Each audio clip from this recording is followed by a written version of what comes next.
अस्सलामु अलैकुम वरहमतुल्लाहि वबरकातुहू। कैसे हैं नाज़रीन इकराम, उम्मीद करते हैं खैर व आफ़ियत से होंगे। आयतल कुर्सी को कुछ ख़ास वक्तों में पढ़कर, कुछ ख़ास वक्तों में तिलावत करके बहुत ही ज़्यादा फ़ायदा उठाया जा सकता है। अपनी ज़िंदगी में बहुत ही ज़्यादा खुशहाली लाई जा सकती है। तमाम किस्म की तमाम परेशानियों से, मुसीबतों से, बीमारियों से हिफाजत पाई जा सकती है और अल्लाह तबारक व तआला उसकी बरकत से इंसान की ज़िंदगी में खुशहाली अता फ़रमाएगा, रिज़्क़ के असबाब पैदा फ़रमाएगा। अल्लाह तबारक व तआला कर्ज़ों से निजात अता फ़रमाएगा। तो आप जानिए किन किन औक़ात में आपको आयतल कुर्सी की तिलावत करनी है, पढ़नी है, ताकि आप बहुत ही ज़्यादा फ़ायदा उठा सकें। आपकी ज़िंदगी में, आपके घर वालों की ज़िंदगियों में बहुत ही ज़्यादा खुशहाली आए। अल्लाह तबारक व तआला तंगदस्ती से, परेशानियों से, बीमारियों से, हर किस्म की आफात बलायात से हिफाजत फरमाए। आयतल कुर्सी की फ़जीलत के लिए इतना ही काफ़ी है कि आयतल कुर्सी अल्लाह तबारक व तआला के अर्श के ख़ज़ानों में से एक ख़ज़ाना है। जब आयतल कुर्सी को नाजिल किया गया, इस दुनिया में उतारी गई, अल्लाह के नबी हुज़ूर सल्लल्लाहु तआला अलैहि वसल्लम के ऊपर तमाम उम्मत मुस्लिमा के लिए, तो उस आयत के लिए दुनिया में 70,000 फ़रिश्ते लेकर आए, 70,000 फ़रिश्ते लेकर आए। इसकी बहुत ही ज़्यादा फ़जीलत है। अल्लाह के नबी हुज़ूर सल्लल्लाहु तआला अलैहि वसल्लम का इरशाद है कि जो कोई भी हर फ़र्ज़ नमाज के बाद एक मरतबा आयतल कुर्सी पढ़ ले, जो कोई भी हर फ़र्ज़ नमाज के बाद एक मरतबा, सिर्फ़ एक मरतबा आयतल कुर्सी पढ़ लिया करे, तो उसके जन्नत में दाखिल होने में सिवाय मौत के कोई भी चीज़ आड़ नहीं है।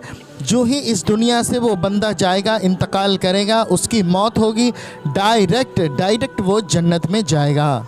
उसके जन्नत में जाने के कोई आड़ नहीं सिवाय मौत के। वो इंसान हर फ़र्ज़ नमाज के बाद आयतल कुर्सी की एक मरतबा तिलावत करता है तो उस इंसान की एक पाँव इस दुनिया में और दूसरा पाँव जन्नत में होगा। आप हर फ़र्ज़ नमाज के बाद आयतल कुर्सी की तिलावत किया करें। और एक हदीस में है कि जो कोई भी हर फ़र्ज़ नमाज के बाद सिर्फ़ एक मरतबा आयतल कुर्सी की तिलावत करता है तो एक नमाज से लेकर दूसरी नमाज तक हर किस्म की आफत वलायात से, ख़ास तौर पर शैतान के शुरूर व फितन से उस इंसान की हिफाजत की जाती है। हज़रत अबू हुरैरा रज़ी अल्लाह ताला अन्हु से रिवायत है कि नबी करीम हुज़ूर सल्लल्लाहु ताला अलैहि वसल्लम ने फ़रमाया, जो शख्स भी सुबह को सूरह फातिहा और आयतल कुर्सी और सूरह मुमिन की आयत नंबर 1 से लेकर आयत नंबर 3 तक, तो शाम तक नापसंदीदा और तकलीफ़ दे चीज़ों से, नुकसान वाली चीज़ों से हिफाजत में रहेगा, यानी कि महफूज रहेगा। और शाम को पढ़ लिया करे तो वो सुबह तक महफूज रहेगा। एक दूसरी हदीस में आया है, इस माल या औलाद पर आयतल कुर्सी को पढ़कर दम कर दिया जाए या लिखकर उस माल में रख दिया जाए या बच्चे के गले में डाल दी जाए तो शैतान उस माल और औलाद के करीब भी ना आ सकेगा। अल्लाह तबारक व तआला की हिफाजत फरमाएगा, अल्लाह रब्बुल इज़्ज़त हिफाजत फरमाएगा। जुमा के दिन असर की नमाज के बाद जो कोई भी खलवत में, यानी कि अकेले में 70 मरतबा आयतल कुर्सी पढ़े तो दिल में अजीब कैफियत पैदा होगी।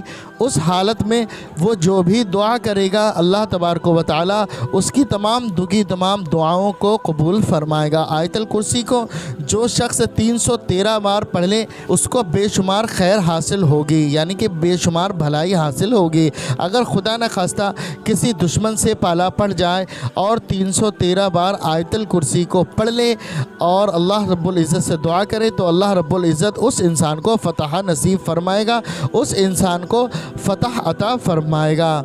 प्यारे दोस्तों, हमने आपको इतने फ़ायदे आयतल कुर्सी के बताए हैं। अगर आप इसको पढ़ लेते हैं, आपने इसको मामूल बना लिया और आपने इस पर अमल कर लिया तो इंशाअल्लाह आपका भी बेड़ा पार हो जाएगा और हमारा भी बेड़ा पार हो जाएगा। तो प्यारे दोस्तों, आप आयतल कुर्सी को रोज़ाना पढ़ लीजिए। अब आप सोचते होंगे कि हमें पढ़ना नहीं आता है, तो हम आपसे एक ही गुजारिश करना चाहते हैं कि आप इसको सीख लीजिए, आप इसको पढ़ना सीख लीजिए, अपने उलमा इकराम से पढ़ना सीख सीख लीजिए और आप अपने घर वालों से भी पढ़ना सीख सकते हैं। प्यारे दोस्तों, अगर आपको जब तक पढ़ना नहीं आता है तो आप इसको सुन लीजिए, हम आपकी खिदमत में पेश कर रहे हैं, आप इसको सुन लीजिए। इंशाअल्लाह आपको उतने ही फ़ायदे हासिल होंगे जितना कि सुनने वाले को और पढ़ने वाले को हासिल होते हैं। तो प्यारे दोस्तों, आप लोग इसको सुन लीजिए। हम दुआ करते हैं अल्लाह रब्बुल इज़्ज़त से कि जो भी हमारे भाई बहन इस वीडियो को, इस आयतुल कुर्सी को सुन रहे हैं, पढ़ रहे हैं, अल्लाह रब्बुल इज़्ज़त आयतुल कुर्सी के सदक़े में आपकी तमाम परेशानियों को दूर फरमाए। और जो हमारे भाई बहन कारोबार करते हैं, उनके कारोबार में बरकत नहीं होती, अल्लाह रब्बुल इज़्ज़त उनके कारोबार में बेपनाह बरकतें अता फरमाए। प्यारे दोस्तों, आप लोग कमेंट बॉक्स में एक प्यारा सा आमीन ज़रूर लिख दें। क्या मालूम अल्लाह रब्बुल इज़्ज़त ने किसके आमीन लिखने को अपनी बारगाह में कबूल फरमा लिया तो यकीन जाने दोस्तों बेड़ा पार हो जाएगा। और जो हमने ये वीडियो बनाई है, इसमें पढ़ने में कुरान पाक की सूरह पढ़ी है, इसमें पढ़ने में कसदन लफ्ज़न हरफन जो भी गलतियाँ हो गई हों, अल्लाह रब्बुल इज़्ज़त अपनी रहमत से माफ़ फरमाए। प्यारे दोस्तों, आप लोग कमेंट बॉक्स में आमीन ज़रूर लिखें। आइए दोस्तों, हम सुन लेते हैं आयतुल कुर्सी को। अऊज़ु बिल्लाहि मिनश शैतानिर रजीम। बिस्मिल्लाहिर रहमानिर रहीम। अल्लाहु ला इलाहा इल्ला हुवल हय्युल क़य्यूम। ला तअख़ुज़ुहु सिनतुन वला नौम। लहू मा फ़िस समावाति व मा फ़िल अर्ज़। मन ज़ल्लज़ी यशफ़अु इंदहु इल्ला बिइज़्निहि। यअलमु मा बैन अयदीहिम व मा ख़ल्फ़हुम। वला युहीतून बिशैइन मिन इल्मिही इल्ला बिमा शाअ। वसिअ कुर्सियुहु अस्समावाति वल अर्ज़ वला यऊदुहु हिफ़्ज़ुहुमा वहुवल अलिय्युल अज़ीम। बिस्मिल्लाहिर रहमानिर रहीम। अल्लाहु ला इलाहा इल्ला हुवल हय्युल क़य्यूम। ला तअख़ुज़ुहु सिनतुन वला नौम। लहू मा फ़िस समावाति व मा फ़िल अर्ज़। मन ज़ल्लज़ी यशफ़अु इंदहु इल्ला बिइज़्निहि। यअलमु मा बैन अयदीहिम व मा ख़ल्फ़हुम। वला युहीतून बिशैइन मिन इल्मिही इल्ला बिमा शाअ। वसिअ कुर्सियुहु अस्समावाति वल अर्ज़ वला यऊदुहु हिफ़्ज़ुहुमा वहुवल अलिय्युल अज़ीम। बिस्मिल्लाहिर रहमानिर रहीम।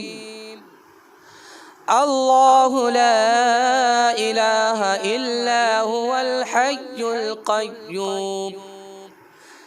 ला तअख़ुज़ुहु सिनतुन वला नौम। लहू मा फ़िस समावाति व मा फ़िल अर्ज़।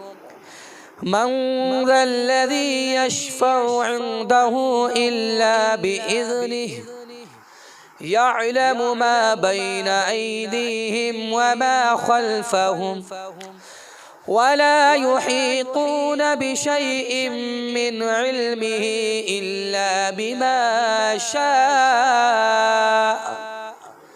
वसिअ कुर्सियुहु अस्समावाति वल अर्ज़ वला यऊदुहु हिफ़्ज़ुहुमा वहुवल अलिय्युल अज़ीम। बिस्मिल्लाहिर रहमानिर रहीम। अल्लाहु ला इलाहा इल्ला हुवल हय्युल क़य्यूम। ला तअख़ुज़ुहु सिनतुन वला नौम। लहू मा फ़िस समावाति व मा फ़िल अर्ज़। من ذا الذي يشفع عنده إلا بإذنه يعلم ما بين أيديهم وما خلفهم ولا يحيطون بشيء من علمه إلا بما شاء وسع كرسيه السماوات والأرض ولا يؤوده حفظهما وهو العلي العظيم. بسم الله الرحمن الرحيم. الله لا إله إلا هو الحي القيوم لا تأخذه سنة ولا نوم له ما في السماوات وما في الأرض من ذا الذي يشفع عنده إلا بإذنه يعلم ما بين أيديهم وما خلفهم ولا يحيطون بشيء من علمه إلا بما شاء وسع كرسيه السماوات والأرض ولا يؤوده حفظهما وهو العلي العظيم. بسم الله الرحمن الرحيم. الله لا إله إلا هو الحي القيوم لا تأخذه سنة ولا نوم له ما في السماوات وما في الأرض من ذا الذي يشفع عنده إلا بإذنه يعلم ما بين أيديهم وما خلفهم ولا يحيطون بشيء من علمه إلا بما شاء وسع كرسيه السماوات والأرض ولا يؤوده حفظهما وهو العلي العظيم. بسم الله الرحمن الرحيم. الله لا إله إلا هو الحي القيوم لا تأخذه سنة ولا نوم له ما في السماوات وما في الأرض من ذا الذي يشفع عنده إلا بإذنه يعلم ما بين أيديهم وما خلفهم ولا يحيطون بشيء من علمه إلا بما شاء وسع كرسيه السماوات والأرض ولا يؤوده حفظهما وهو العلي العظيم. بسم الله الرحمن الرحيم. الله لا إله إلا هو الحي القيوم لا تأخذه سنة ولا نوم له ما في السماوات وما في الأرض من ذا الذي يشفع عنده إلا بإذنه يعلم ما بين أيديهم وما خلفهم ولا يحيطون بشيء من علمه إلا بما شاء وسع كرسيه السماوات والأرض ولا يؤوده حفظهما وهو العلي العظيم. بسم الله الرحمن الرحيم الله لا إله إلا هو الحي القيوم لا تأخذه سنة ولا نوم له ما في السماوات وما في الأرض من ذا الذي يشفع عنده إلا بإذنه يعلم ما بين أيديهم وما خلفهم ولا يحيطون بشيء من علمه إلا بما شاء وسع كرسيه السماوات والأرض ولا يؤوده حفظهما وهو العلي العظيم بسم الله الرحمن الرحيم الله لا إله إلا هو الحي القيوم لا تأخذه سنة ولا نوم له ما في السماوات وما في الأرض من ذا الذي يشفع عنده إلا بإذنه يعلم ما بين أيديهم وما خلفهم ولا يحيطون بشيء من علمه إلا بما شاء وسع كرسيه السماوات والأرض ولا يؤوده حفظهما وهو العلي العظيم بسم الله الرحمن الرحيم الله لا إله إلا هو الحي القيوم لا تأخذه سنة ولا نوم له ما في السماوات وما في الأرض من ذا الذي يشفع عنده إلا بإذنه يعلم ما بين أيديهم وما خلفهم ولا يحيطون بشيء من علمه إلا بما شاء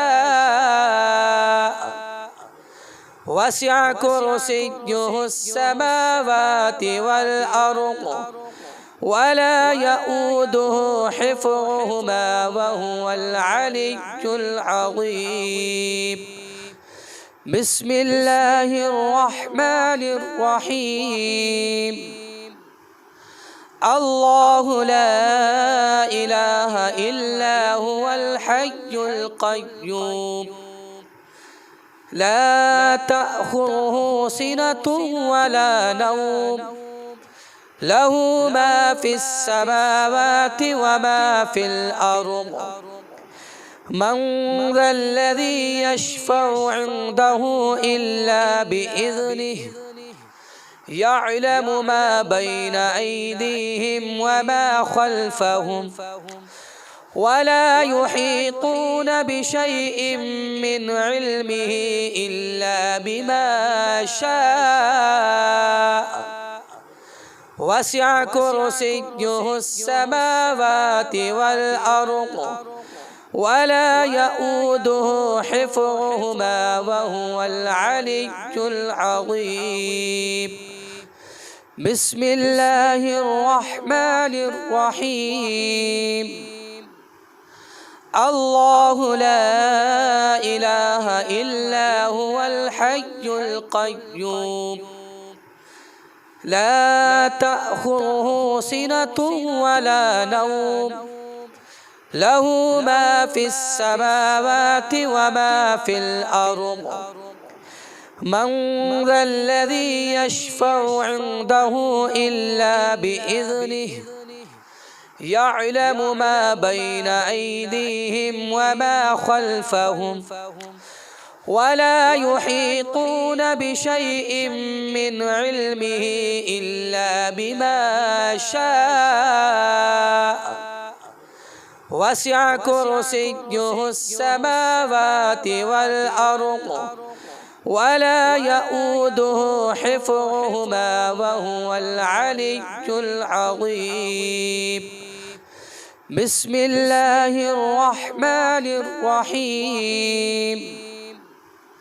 الله لا إله إلا هو الحي القيوم لا تأخذه سنة ولا نوم له ما في السماوات وما في الأرض من ذا الذي يشفع عنده إلا بإذنه يعلم ما بين أيديهم وما خلفهم ولا يحيطون بشيء من علمه إلا بما شاء وسع كرسيه السماوات والأرض ولا يؤوده حفظهما وهو العلي العظيم. بسم الله الرحمن الرحيم. الله لا إله إلا هو الحي القيوم لا تأخذه سنة ولا نوم له ما في السماوات وما في الأرض من ذا الذي يشفع عنده إلا بإذنه يعلم ما بين أيديهم وما خلفهم ولا يحيطون بشيء من علمه إلا بما شاء وسع كرسيه السماوات والأرض ولا يؤوده حفظهما وهو العلي العظيم. بسم الله الرحمن الرحيم. الله لا إله إلا هو الحي القيوم لا تأخذه سنة ولا نوم له ما في السماوات وما في الأرض من ذا الذي يشفع عنده إلا بإذنه يعلم ما بين أيديهم وما خلفهم ولا يحيطون بشيء من علمه إلا بما شاء وسع كرسيه السماوات والأرض ولا يؤوده حفظهما وهو العلي العظيم. بسم الله الرحمن الرحيم. الله لا إله إلا هو الحي القيوم لا تأخذه سنة ولا نوم له ما في السماوات وما في الأرض من ذا الذي يشفع عنده إلا بإذنه يعلم ما بين أيديهم وما خلفهم ولا يحيطون بشيء من علمه إلا بما شاء وسع كرسيه السماوات والأرض ولا يؤوده حفظهما وهو العلي العظيم. بسم الله الرحمن الرحيم. الله لا إله إلا هو الحي القيوم لا تأخذه سنة ولا نوم له ما في السماوات وما في الأرض من ذا الذي يشفع عنده إلا بإذنه يعلم ما بين أيديهم وما خلفهم ولا يحيطون بشيء من علمه إلا بما شاء وسع كرسيه السماوات والأرض ولا يؤوده حفظهما وهو العلي العظيم بسم الله الرحمن الرحيم الله لا إله إلا هو الحي القيوم لا تأخذه سنة ولا نوم له ما في السماوات وما في الأرض من ذا الذي يشفع عنده إلا بإذنه يعلم ما بين أيديهم وما خلفهم ولا يحيطون بشيء من علمه إلا بما شاء وسع كرسيه السماوات والأرض ولا يؤوده حفظهما وهو العلي العظيم بسم الله الرحمن الرحيم الله لا إله إلا هو الحي القيوم لا تأخذه سنة ولا نوم له ما في السماوات وما في الأرض من ذا الذي يشفع عنده إلا بإذنه يعلم ما بين أيديهم وما خلفهم ولا يحيطون بشيء من علمه إلا بما شاء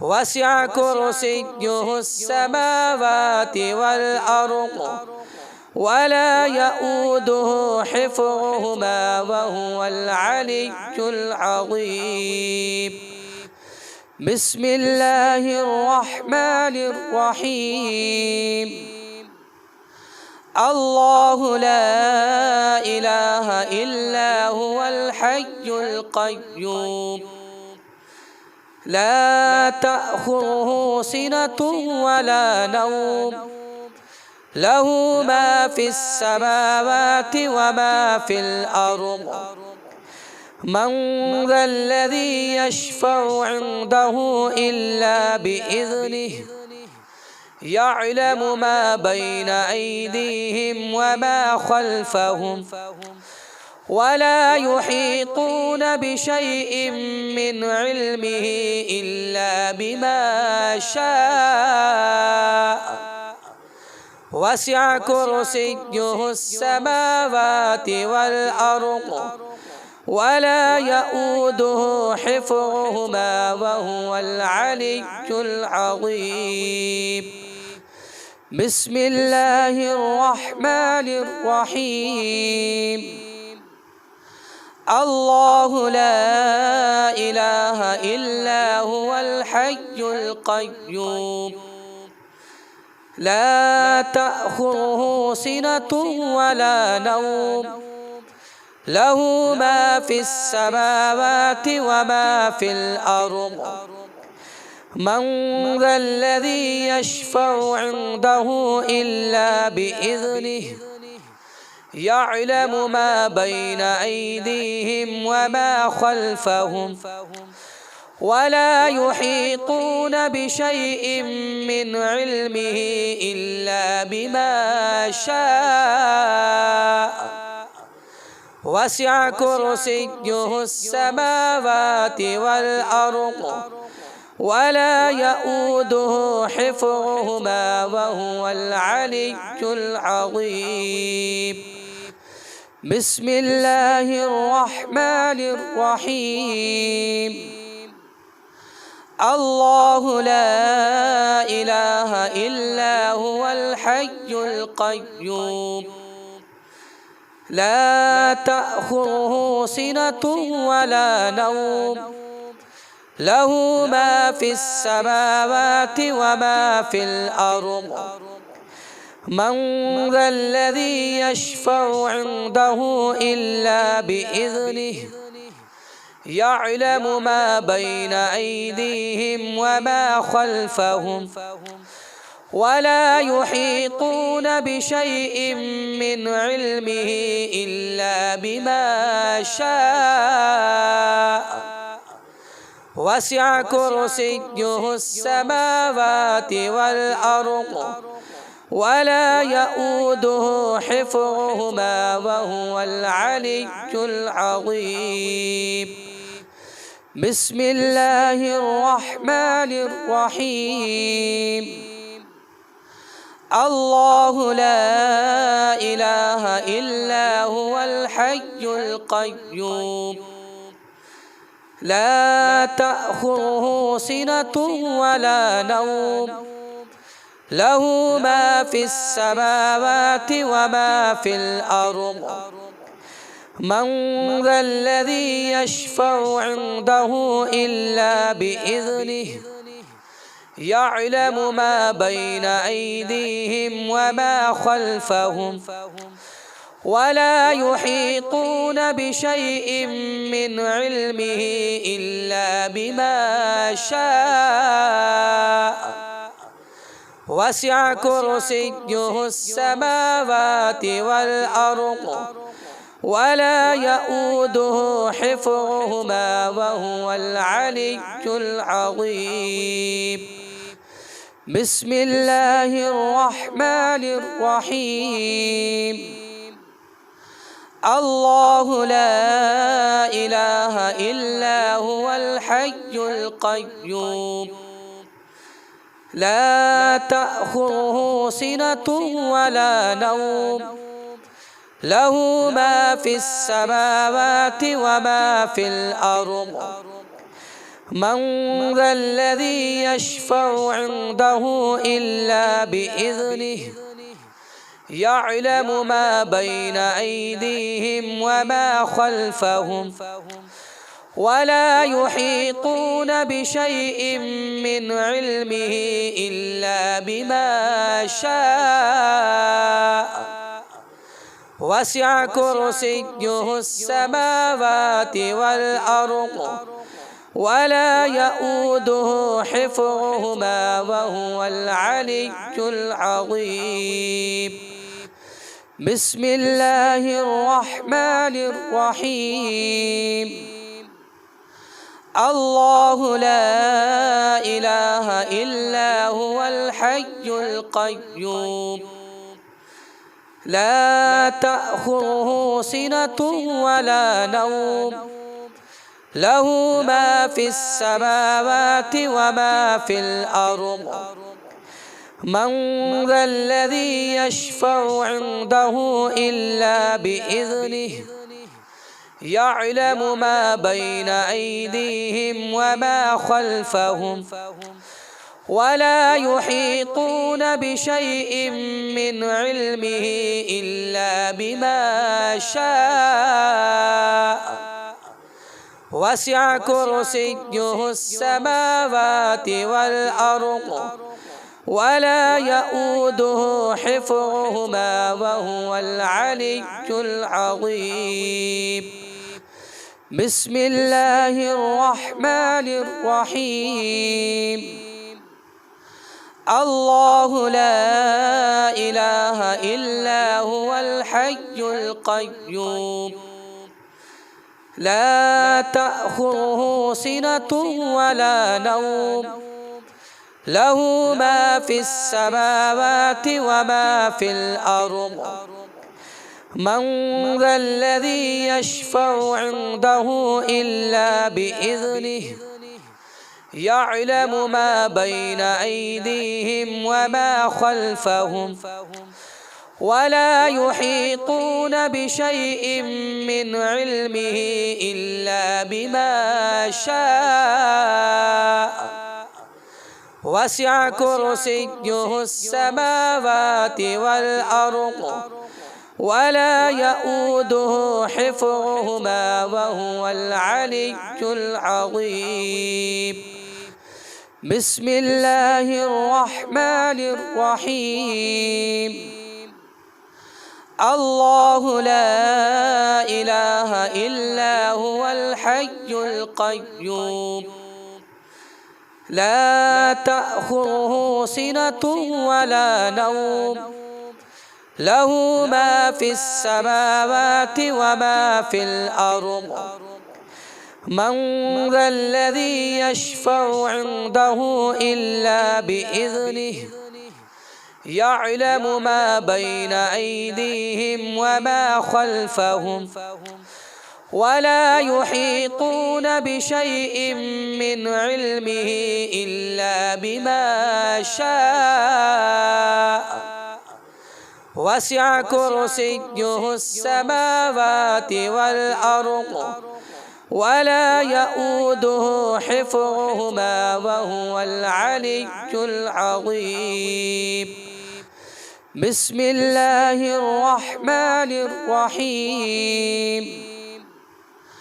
الله لا إله إلا هو الحي القيوم لا تأخذه سنة ولا نوم له ما في السماوات وما في الأرض من ذا الذي يشفع عنده إلا بإذنه يعلم ما بين أيديهم وما خلفهم ولا يحيطون بشيء من علمه إلا بما شاء وسع كرسيه السماوات والأرض ولا يؤوده حفظهما وهو العلي العظيم.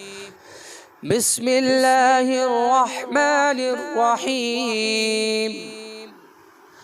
الله لا إله إلا هو الحي القيوم لا تأخذه سنة ولا نوم له ما في السماوات وما في الأرض من ذا الذي يشفع عنده إلا بإذنه يعلم ما بين أيديهم وما خلفهم ولا يحيطون بشيء من علمه إلا بما شاء وسع كرسيه السماوات والأرض ولا يؤوده حفظهما وهو العلي العظيم.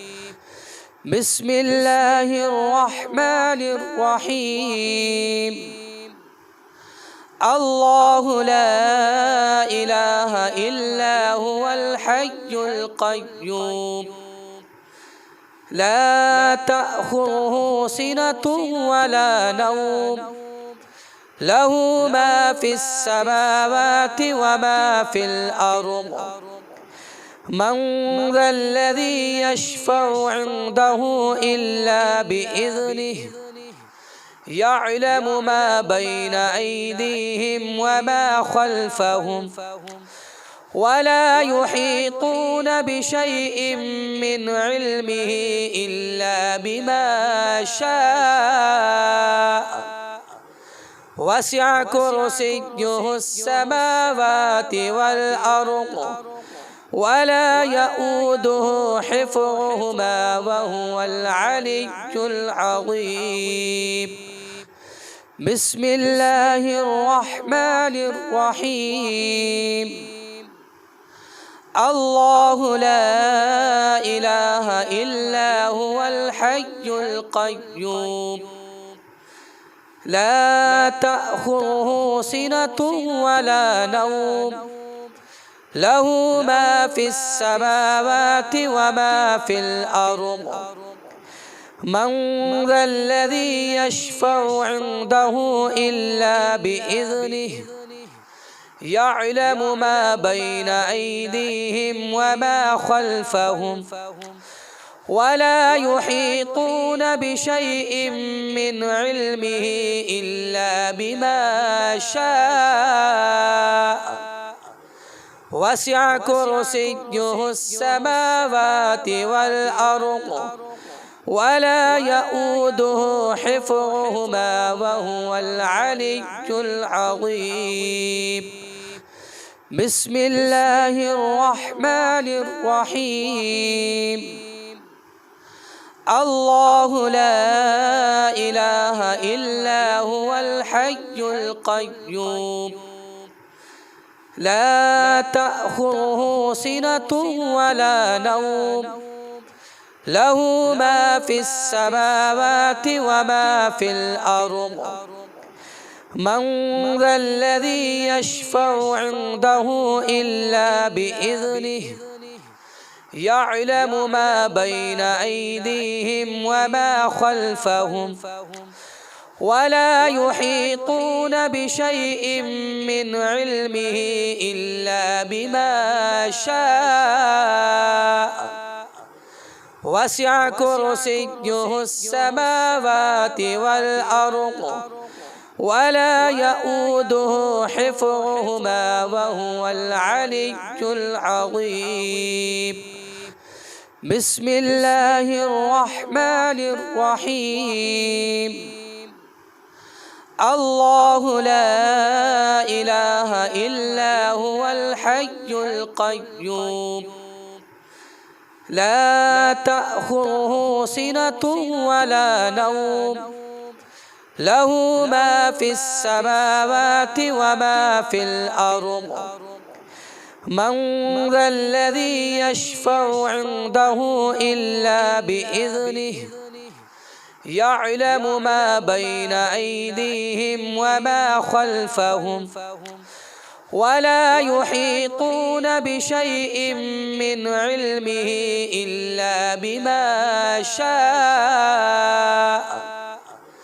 وسع كرسيه السماوات والأرض ولا يؤوده حفظهما وهو العلي العظيم بسم الله الرحمن الرحيم الله لا إله إلا هو الحي القيوم لا تأخذه سنة ولا نوم له ما في السماوات وما في الأرض من ذا الذي يشفع عنده إلا بإذنه يعلم ما بين أيديهم وما خلفهم ولا يحيطون بشيء من علمه إلا بما شاء